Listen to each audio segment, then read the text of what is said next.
Welcome back. आपके साथ मौजूद हैं और इससे पहले जैसे कि डॉक्टर रिजवान हमारे साथ, एक सवाल भी था, उसका जवाब आपको मिलेगा कल। जी हाँ, कल मिलेगा और कल ही आपको पता चल सकेगा विनर का नाम भी। और इस वक्त हमारे साथ मौजूद हैं डॉक्टर बिल्किस, आपकी जानी पहचानी शख्सियत। वैसे ही जब ये यहाँ पाकिस्तान में है, इनकी मकबूलियत में इतना इजाफा, लेकिन अभी आप लोगों को आज शो में और भी बहुत कुछ पता चलता रहेगा। तो मैं आपको मिलवाती हूँ हमारी खूबसूरत सी, बहुत प्यारी सी डॉक्टर बिल्किस। अस्सलाम वालेकुम। वालेकुम अस्सलाम। कैसी हैं आप? अल्हम्दुलिल्लाह ठीक ठाक। बिल्कुल ठीक ठाक? जी बिल्कुल माशाल्लाह। चलें, हमारी दुआ है कि आप बिल्कुल ठीक ठाक रहें।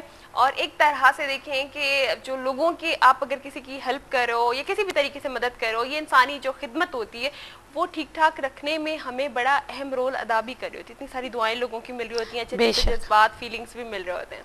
बेशक मिल रहे होते हैं और फिर अल्लाह ताला आपके रास्ते भी खोलता है। खोलता है, आसान करते हैं, और दुआ से जो है ना वो हमारे रास्ते में आसानियां भी हो जाती हैं। बिल्कुल, बहुत आसानियां होती हैं। वो तो मैंने अपनी प्रैक्टिकल लाइफ में देखा है कि अगर आप किसी के लिए अच्छा करते हो तो आपके लिए हमेशा अच्छा होता है। बिल्कुल बिल्कुल।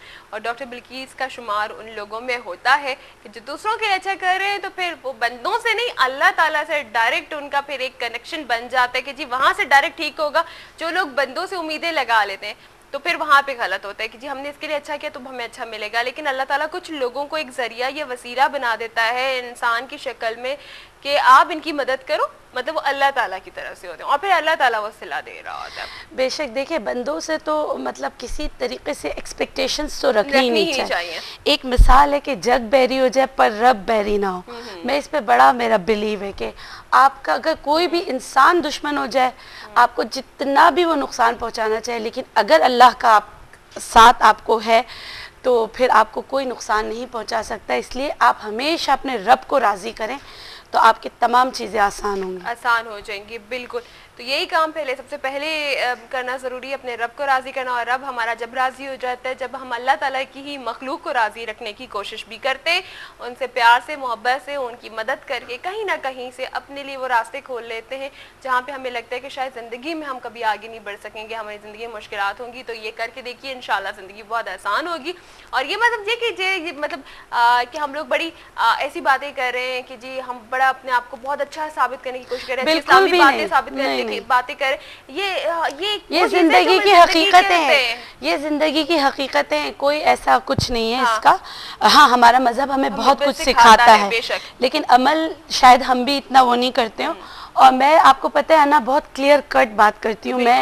ऐसे ही लोग होते हैं कुछ लोग के आपको ऑन ईयर बड़ा हंसता मुस्कुराता मिलते हैं, लेकिन ऑफ ईयर आप उनसे बात करते हो तो आपको बड़ा एक अजीब सा वो मिलता है। मैं आपको ऑन ईयर ही कहती हूँ कि मुझसे टोटकों के लिए फ़ोन ना करें। मतलब कि ये मेरा असल रूप है, जो पीछे भी यही होगा, आगे भी यही होगा। क्योंकि आप लोग खुद सोचे कि एक शख्स अगर पूरा दिन सिर्फ टोटके देता रहे, उसकी फैमिली है, उसका क्लिनिक्स है, उसके अपने काम है, कैसे हो सकता। मेरा पर्सनल नंबर हर एक के पास चला गया। जैसे मैं उठाती हूँ, मेरा मसला ये है, मैंने अब साफ कहना शुरू कर दिया, आई एम रियली सॉरी, मैं फ़ोन पे टोटके नहीं बताती। देखिए, जो चीज़ है वो सामने पता चल जाए कि आप लोग किस तरह से के, तो आप लोगों के जो मसले बाद में जो प्रोडक्ट्स होती हैं उसके लिए आप कॉल कर सकते हैं, या डॉक्टर साहबा की जो असिस्टेंट है आप उनसे बात कर सकते हैं, उनको लिखा दें। और इतना हमारे माशरे में दरोग गोई, मतलब कि इतना झूठ है, उनको कहते हैं कि बहुत हमें ज़रूरी बात करना है, और मैं उठाती हूँ तो कहते हैं अच्छा आप मज़ेदार बात। कुछ कॉलर्स यूँ करते हैं, हमने तो आपसे इलाज पूछने के लिए फ़ोन किया। इलाज मैं फ़ोन पे नहीं बता सकती, वो तो आप टोटके तो हमें भी बहुत आते हैं। मैं खुद ब्यूटिशियन हूँ, मैंने आपको इसलिए फ़ोन किया मुझे इलाज बताएं। अच्छा, ये चीज मतलब बाकी एक कॉलर को शामिल करते फिर से बस बात करते हैं। अस्सलाम वालेकुम। हेलो। अस्सलाम वालेकुम। वालेकुम सलाम। है ना, मुझे डॉक्टर बिल्किस से बात करनी। जरूर जरूर, अपना नाम बता दीजिए। मेरा नाम नुसरत नगमाना शाह है।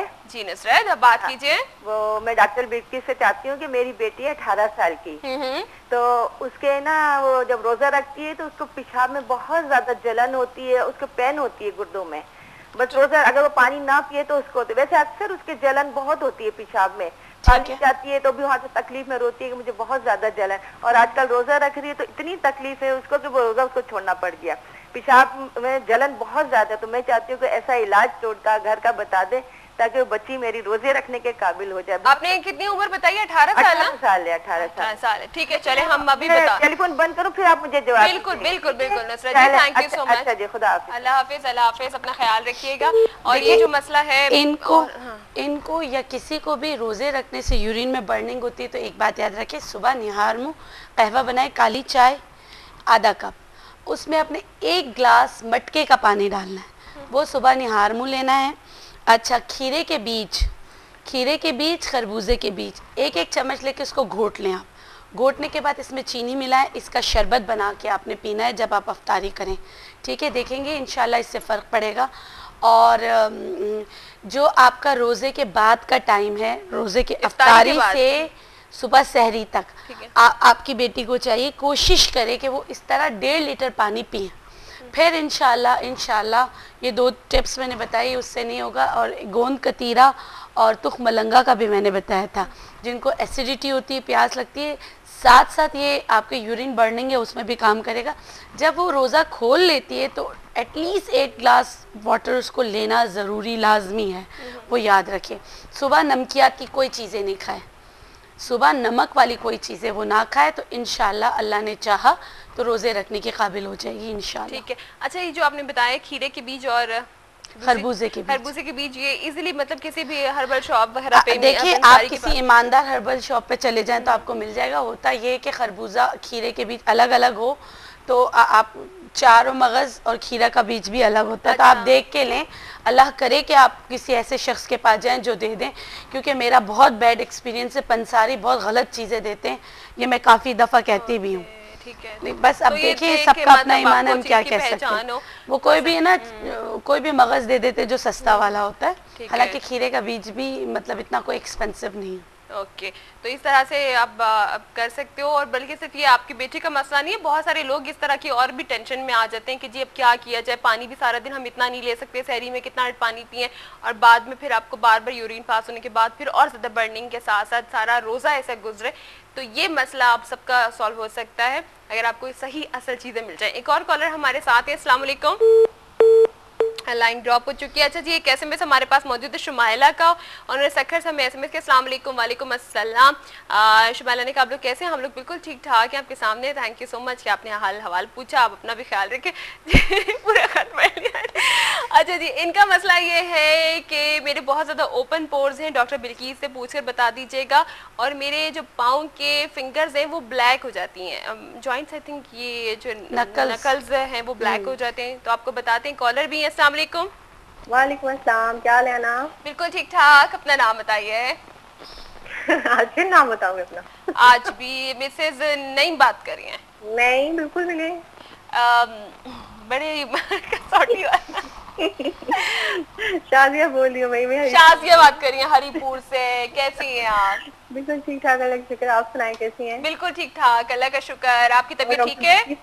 हाँ जी, बस ठीक है, लेकिन मैं अपनी छाइयों की वजह से बहुत ज्यादा परेशान हूँ। डॉक्टर बिल्कीस से मैंने बात करनी है। अस्सलाम वालेकुम डॉक्टर। वालेकुम अस्सलाम। क्या हाल है आपके? अल्हम्दुलिल्लाह ठीक ठाक। अच्छा, सबसे पहले जो है ना छाइयों का मैंने आप ही को बताया था, और आपने मुझे कहा था कि आप शरबत फौलाद यूज करें और निहार मुँह 1 महीने तक दही यूज करें। ठीक है, वो मैंने सब किया। शरबत फौलाद की भी 7 बोतलें पी चुकी हूँ, लेकिन मेरे जो है ना छाइयों पे कोई फर्क नहीं पड़ा। बहुत ज्यादा परेशान हूँ इनकी वजह से। अच्छा, आप मेरी बात सुन ले बेटा, ये छाइयाँ हैं और मैं कोई एक्सफोलिएटर की चीज़ें नहीं देती हूँ जो आपकी स्किन को पतला कर दे। ठीक है, इसका इलाज साल भी लगता है, 2 साल भी लगता है। ठीक है, अगर आप फोन पे पूछेंगी तो मैं आपको वही चीजें बताऊंगी जो आपको वहाँ से इजीली अवेलेबल हो। और हमारे पास हम ट्रीटमेंट, अगर हम अपने पास भी ट्रीटमेंट करते हैं तो सबको हम साफ बात बोलते हैं कि ये दाग नहीं कि आप सर्फ लगाओ और धुल जाएं, इसका पूरा ट्रीटमेंट करना पड़ता है। कितना टाइम हो चुका आपको यूज करते हुए? 1 से 2 महीने। 4 महीने तो तकरीबन हो गए। और डॉक्टर प्लीज मैंने आपसे ये पूछा, मुझे ऑन एयर बताइए प्लीज कि आपका जो है ना, मैंने विन किया था सन ब्लॉक और मड मास्क ना, उसका यूज मुझे बताया। तो ये बताएंगे सन ब्लॉक कितना टाइम स्टे करते हैं स्किन पे, स्किन, और मड मास्क का यूज क्या उसके ऊपर लिखा है ना 5 मिनट यूज करें सिर्फ। और मुझे ये बता दें हफ्ते में कितनी दफा इस्तेमाल करूं और मतलब कितना टाइम नहीं। चल शाज़िया आपको ऑन एयर बता दे। थैंक यू सो मच, आपने मास्क और इन्होंने। अच्छा देखिए, मैं एक बात बता दूं, आप लोग जब हमसे ऑन ईयर पूछते हैं तो मैं अपनी बात करती हूँ, मैं हमेशा आपको वो चीज़ बताती हूँ जो आपको किसी तरीके से नुकसान ना पहुँचाए। सही, ठीक है, इलाज में साइड इफेक्ट भी ना मिले। हाँ, इलाज में ऑन ईयर बैठ के आपका नहीं कर सकती। ठीक है, और दूसरी बात है जो छाइयाँ पड़ती हैं वो आंतों की खराबी की वजह से भी पड़ती है, लीवर डिसऑर्डर की वजह से भी पड़ती है। शरबत फौलाद एक ऐसी चीज़ है कि जो आपको किसी तरीके से नुकसान नहीं देता, आपके जिगर को बहुत अच्छा करता है, आपके मैदे का कोई मसला हो उसको भी क्योर करने में आपकी हेल्प करता है।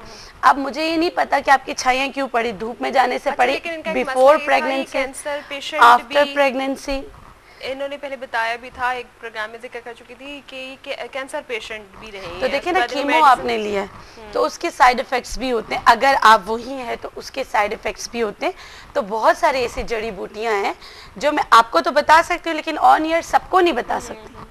अगर सबने उनका इस्तेमाल कर दिया तो उनका फिर हाँ, कुछ और। तो ये चीज़ें जो होती हैं आप लोग इन बातों को समझने की कोशिश करें। ये चीज़ें आसान नहीं है, ना मेरी एथिक्स ना मेरी पढ़ाई इस चीज़ की इजाज़त देती कि मैं ब्ला ब्ला ब्ला करके चली जाऊँ। तो ये चीज़ें मैं करती नहीं, और शरबत फौलाद आप करती रहे, इंशाल्लाह इससे फ़र्क पड़ेगा। और घर में उसके थोड़ा सा मतलब हाँ, पैशन के साथ घर में आप ऐसा करें, कड़वे बादाम अगर आपको मिल जाते हैं या बादाम मिल जाते हैं, उसको अच्छी तरीके से दूध में ग्राइंड करके आप हल्का हल्का उस पर स्क्रब करें, बहुत ही हल्का हल्का स्क्रब करें। मैं तो ऑन ईयर साफ ये बात कहती हूँ, हमारी फेयरनेस क्रीम या हमारी फ्रेकल क्रीम आपको दिनों में गोरा नहीं करती, क्योंकि मैं उसमें कोई ऐसे मैजिक चीज़ें नहीं डालती जो आपकी अपर लेयर को डैमेज कर दे और आप एकदम से ग्लो आपको मिल जाए। सही है, मैं ऐसी कुछ नहीं करती, बहुत लो प्रोफाइल हम चलते हैं। हम चाहते हैं कि आपका ट्रीटमेंट हो, मेन ट्रीटमेंट हो। एक कॉलर और भी है हमारे साथ। अस्सलाम वालेकुम।